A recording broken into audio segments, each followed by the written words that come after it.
A major move in America's AI arms race today with Anthropic. It launched a $50 billion national infrastructure build-out plan, and it's all beginning in Texas and New York. Mackenzie Segalo is joining us now from San Francisco with more. And I guess the question I asked, Mac, is pretty simple. Where's the money coming from, and where's the money going to go?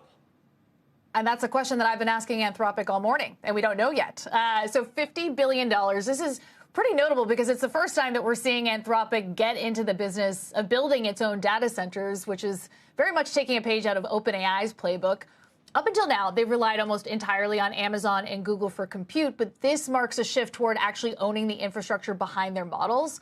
And what we do know of Anthropic's financial picture is that it's pretty solid, right? So even though they're not laying out what their debt financing plans may be, we do know that they just closed that $13 billion round back in September. They've been all in on enterprise from the start, which is a much higher margin business than consumer AI. And while that $50 billion headline number does sound massive, it actually lines up with internal projections that reportedly show Anthropic hitting $70 billion in revenue and $17 billion in positive cash flow by 2028.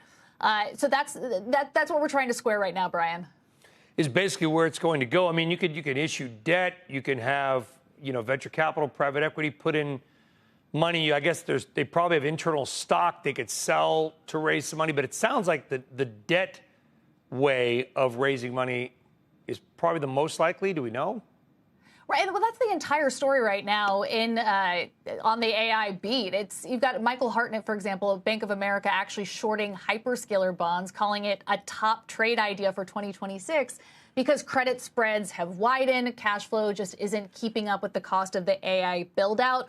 And so there are a lot of concerns right now that a lot of these players are over-indexing on debt. We know that that's something that Meta has taken on for Hyperion in Louisiana. That's their big hyperscaler build-out. We also know that other names like OpenAI have talked about taking on additional debt to fund their $1.4 trillion plus worth of compute build-out.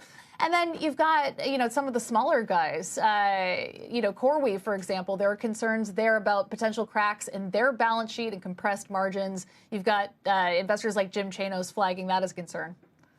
Mackenzie Segalo, another 50 billion here, 50 billion there. Pretty soon it adds up to real money. Mackenzie, thank you very much.